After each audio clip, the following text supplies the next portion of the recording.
Magandang araw, gabi sa inyong lahat. Ako nga pala si Edgar, tubong Iloilo. At ang kwentong gusto kong ibahagi sa inyo ay naging karanasan namin ng aking mga kaklase at pati na rin ng aming guro noong ako ay bata pa lamang. Nasa elementarya pa lamang ako nito at sa aking pagkakaalala ay nasa ikalimang baitang pa lang ako. Nang mga panahong ito ay wala pang paaralan sa aming baryo. Nilalakad pa namin noon yung patungo sa bayan para lang makarating sa eskwelahan. Dahil liblib naman yung aming baryo, dumadaan pa kami sa ilog para lang makarating sa bayan noon. Mas swerte lang kami kung hindi umuulan dahil hindi mataas yung tubig. Kapag malakas naman yung ulan, ay hinihintay pa naming humupa yung tubig sa ilog kung minsan. Itong naging karanasan ko noon ay nangyari noong minsang umulan ng malakas. Malapit na sana noon yung aming uwian at dahil hindi pa rin tumitila yung ulan, alam naming mataas na nga yung tubig sa ilog. Kaya nanatili na muna kami noon sa eskwelahan. Hindi naman kami nabahala dahil alam naman ng aming guro na wala kaming makakasama noon at baka gabihin kami kaya't minabuti niyang samahan na lamang kami. Sa aking pagkakatanda noon ay 5 na lang kaming mag-aaral yung natira. Idagdag na lang yung aming guro. Madilim na rin po noon yung paligid. Pero sa kasamaang palad ay hindi pa rin tumitigil yung ulan. Noon din ay minabuti na lang ng aming guro yung magpautos sa gwardya ng eskwelahan na bilhan na lang kami ng makakain. Ayon pa sa kanya ay doon na lang daw kami matulog sa eskwelahan at magpapasaing na lang din daw siya. Dagdag pa nito, siya na lamang yung bahalang magpaliwanag sa aming mga magulang kung bakit hindi niya kami pinayagang umuwi. Napag-usapan naman din daw nila ito sa kanilang meeting na kapag ganong mga sitwasyon ay pwedeng doon na muna niya patulugin yung mga batang uuwi na kailangang tumawid sa ilog kagaya namin.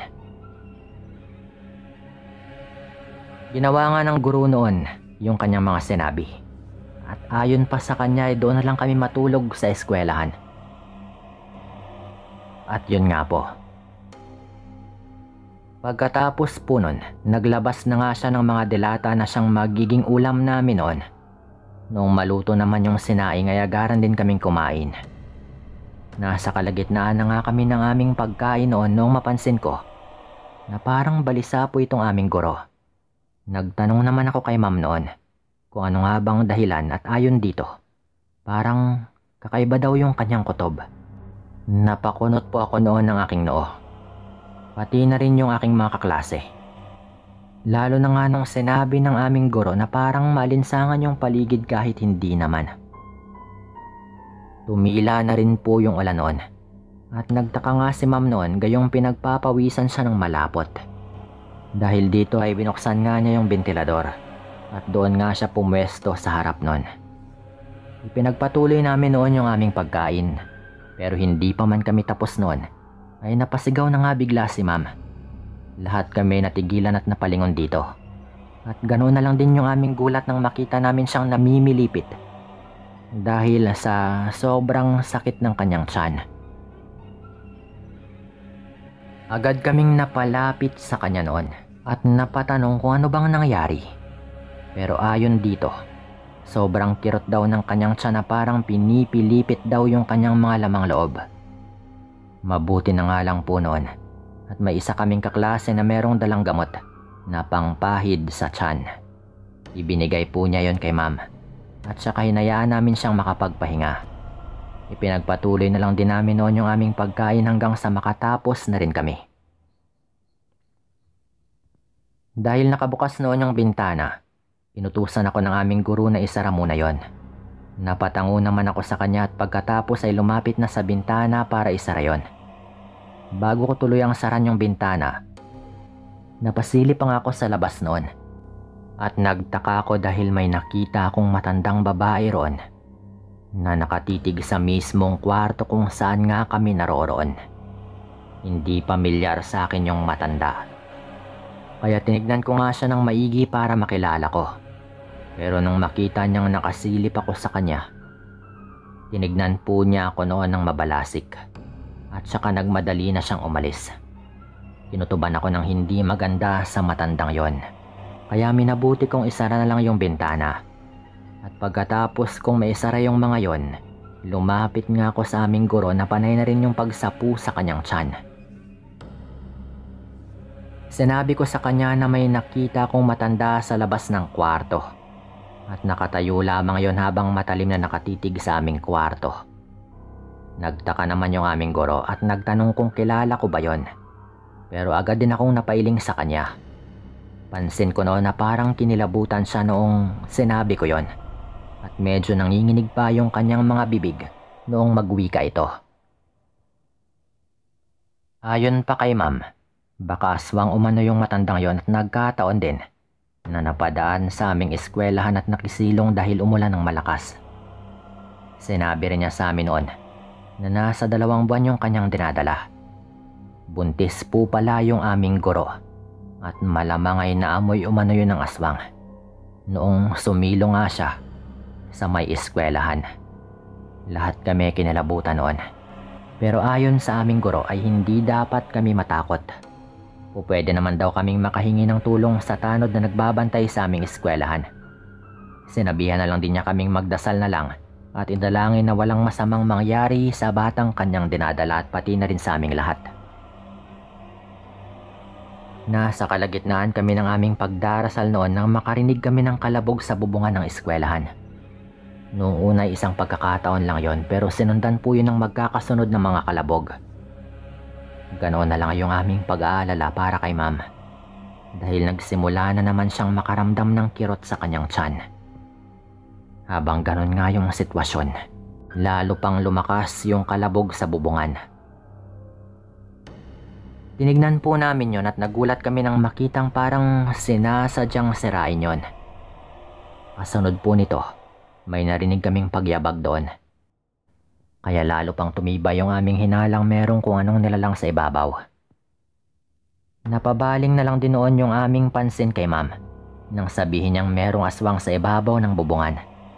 Sigaw na rin po siya ng sigaw noon at minumura po niya yung kung anumang nilalang na nasa ibabaw. Pero kahit na ganoon, hindi pa rin tumitigil sa kanyang ginagawa yung aswang na yon. Lalo ring sumakit yung tiyan ni ma'am noon, kaya't nabahala talaga kami.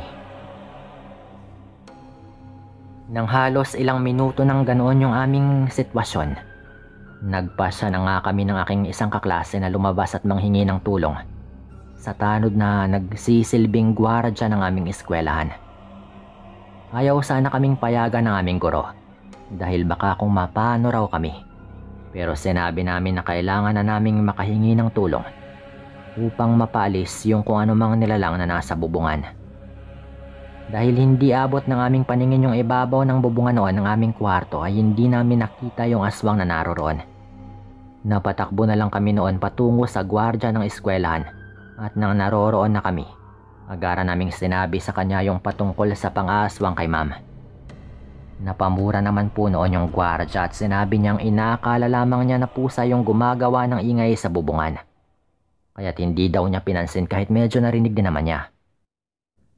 Noon din ay sumama na nga siya sa akin noon at nang makarating kami sa aming silid-aralan ay nakita naming nakasiksik na nga sa isang sulok si ma'am kasama yung aming mga kaklase na nag-iiyakan na.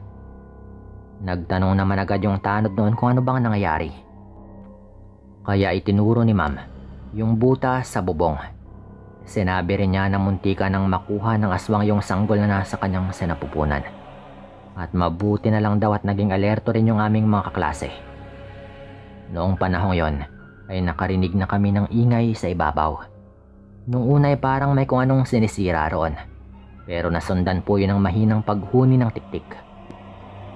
Pero nung mapawika nga yung tanod at nagbanta sa kung anumang nilalang na naroroon, ay biglaan po yung natahimik. Sinubukan pang silipin ng tanod noon yung butas ng bubungan. Pero hindi naman napasilip yung aswang doon. Sa kadahilanang ito, inihanda na nga ng tanod na nagsisilbing gwardiya ng eskwelahan yung kanyang baril. At saka nagmadaling lumabas sa kwarto. Hindi na kami pinayagan pa ni ma'am noon na lumabas pa. Dahil napakadelikado daw. Dinig pa namin noon yung boses ng tanod na nagmumura habang paakyat sa bubungan. Nang makakyat na nga po ito ay may narinig kaming mga mabibilis na mga pagyabag. Sinundan din po yun ng mga putok ng baril, na mga 3 putok po yata sa pagkakatanda ko. Pagkatapos po nun, ay may malakas na kalabog kaming narinig sa kabilang gusali. Naisip po namin noon na marahil ay tumakas yung aswang na yon. Pero ilang segundo lang matapos yung pagkalabog na yon, ay napamura yung tanod sa ibabaw ng bubungan. Dinig namin noon na sinabi niyang nararapat lamang daw sa aswang yung nangyari ron. Kaya naisip namin noon na mukhang tinamaan nga nito ng bala. Kasunod po nun, ay may narinig kaming magkakasunod na ingay sa bubungan na nasa kabilang gusali. Naisip tuloy namin noon na baka nahulog nga yung aswang na yon. Kaya tinignan ko nga po yung labas noon. Hinabol din ako ng isang kaklase ko noon at naabutan namin yung tanod na gwardya ng aming paaralan na nagmamadali ring pumunta sa may kabilang gusali. Walang ano-ano po noon, ay may nailawan po itong kung anong nilalang na nakahandusay sa lupa. Pero gumagalaw pa po yon at pilit na bumabangon ng mabilis.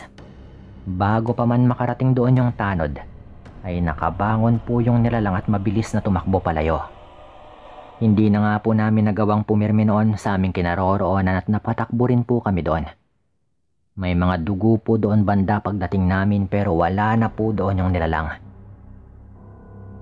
Iniilawan ng gwardya noon yung paligid. Hinahanap pa po niya kung saan yung nagsuot. Pero mabilis po yung nilalang.